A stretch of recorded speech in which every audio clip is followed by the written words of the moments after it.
Hey babes, welcome back. So in this video, I'll be showing you how to actually install your frontal without any glue or sewing or anything like that. So I'm just starting off with my cornrows. Of course, there is a video to show you how to achieve these. I just pretty much pin those up. Here I'm just showing you the inside of the wig. It does have about 4 different combs and also some bands to where you can adjust it to the, I guess, perfect fitting for you. So of course, this is just kind of me putting on the wig, just checking everything out, making sure that I get those combs in properly. And so I love the combs that are in this wig because they literally adjust right into place, like right behind your ear, right at the very top of your head, and everything literally just lays flawlessly. So here I'm just kind of checking the flaps and just kind of determining where it is that I'm going to start to cut. This is extremely important. So a lot of people just kind of get confused here and they make a wig and say, oh, it's not fitting, but you actually have to still customize this and actually frame it to your face, I guess. So cut around the ears. And I just like to take a rat tail comb just to literally fill out right above where my ear is. And as you can see, I'm just double checking the flap where I want to start cutting. And you don't want it to be too straight because obviously around your ear is not going to be like super straight. And if you need help, definitely get some assistance. Yeah, it's not going to be like a 1, 2, 3 type of thing, and you don't want to cut off too much hair. But once you've figured out your parting, go ahead and take some scissors and just literally trim right around your ear. And once you do this, you'll notice that the wig just fits that much more seamlessly. And to me, like, without doing this, I don't think I could wear the wigs at all. Obviously, it looks retarded before. You just want to remove that, and it fits just properly. So of course I have my own little sideburns going on, but yeah. I actually should have decided not to do any baby hair for my braids. Like, I actually had on another wig previously, but I should have just brushed those out and back, but whatever.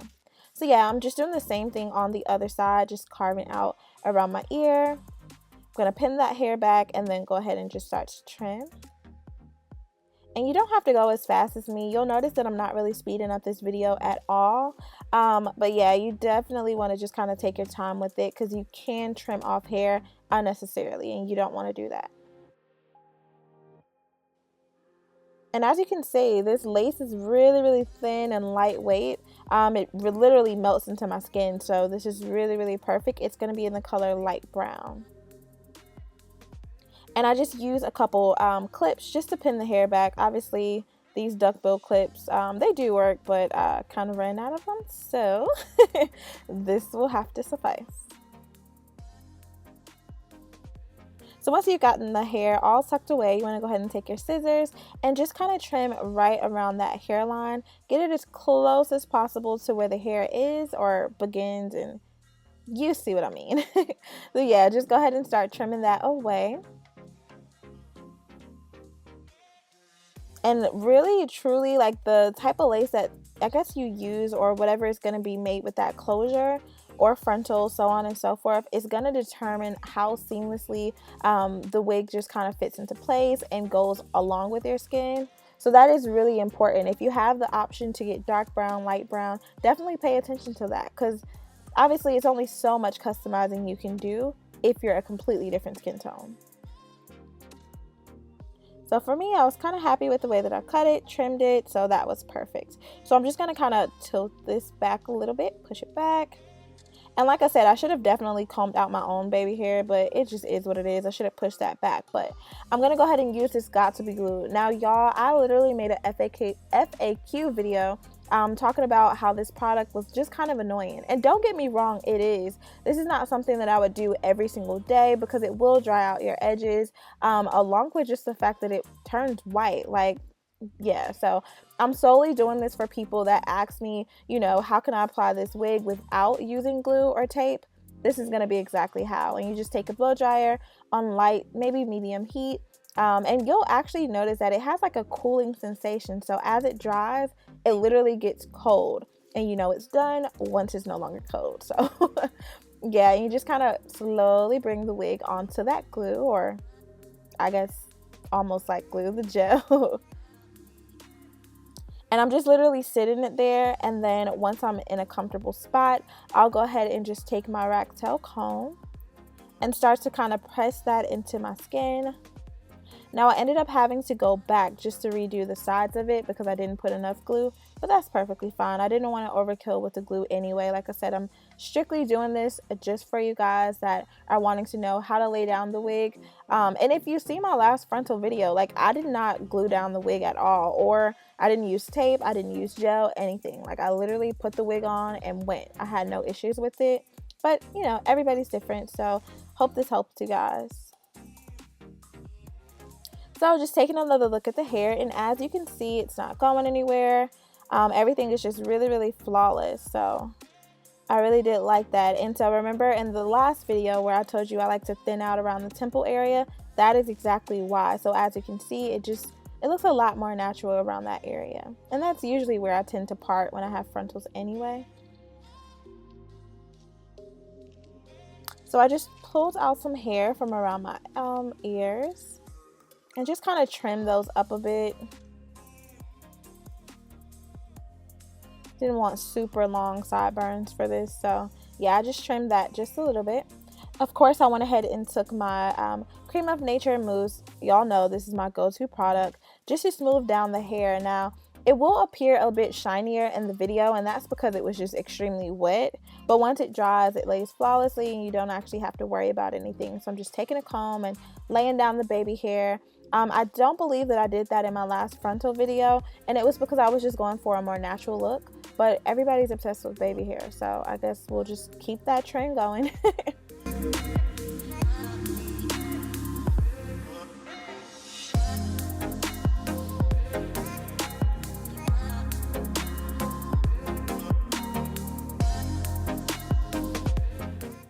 I am just going to kind of play around with the hair, of course, but it does look really flawless. Like I said, once that product actually dries, you don't have to worry about that shininess, but the hair is just really soft and pretty. And as you can see, the lace did blend with my skin really nicely. So I was really happy with that, and just kind of tugging at the wig, you'll see that it's not going anywhere. So you guys are right, the Gossipy Glue does actually work as an adhesive. However, like I said, I wouldn't use this every single day. And I don't actually see the wig staying on your head longer than a day using that, which is not too bad for, you know, everyday wig wearers. And here I am again, just playing with the baby hair.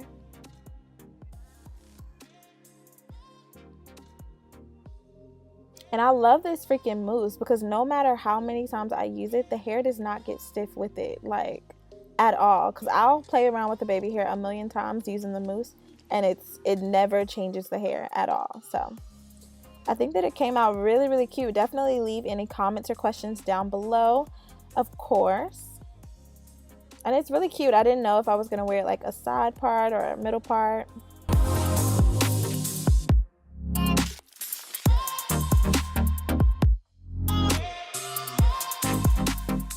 So I ended up deciding on a middle part, and I just went ahead and took my Roxel comb. Now here is where I actually noticed that I did over bleach the knots. Only in the top area, like literally right there, which is so annoying, but whatever. I'll just show you really quickly how I'm going to fix that.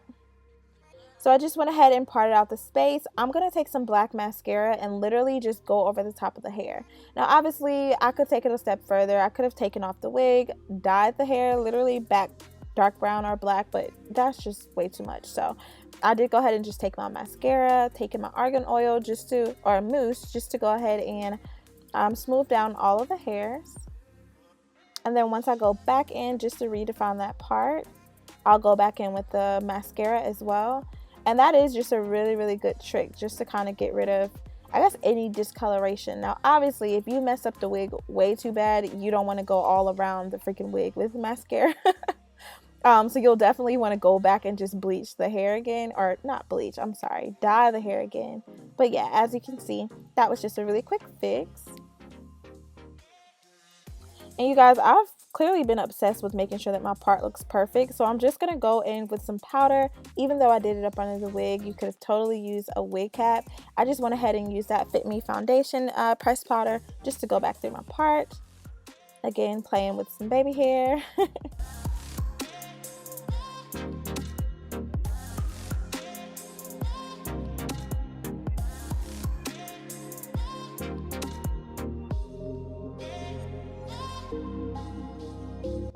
And so I finally got the wig to where I was comfortable. It looks nice. So I did go ahead and just kind of trim off some of those ends. I only layered it towards the front just so that when I flip the hair to the side for parts and stuff like that, it'll lay flawlessly. And if you guys are curious about how I tend to layer my weaves or wigs, I do have a video, and I'll make sure that I link that down below for you guys.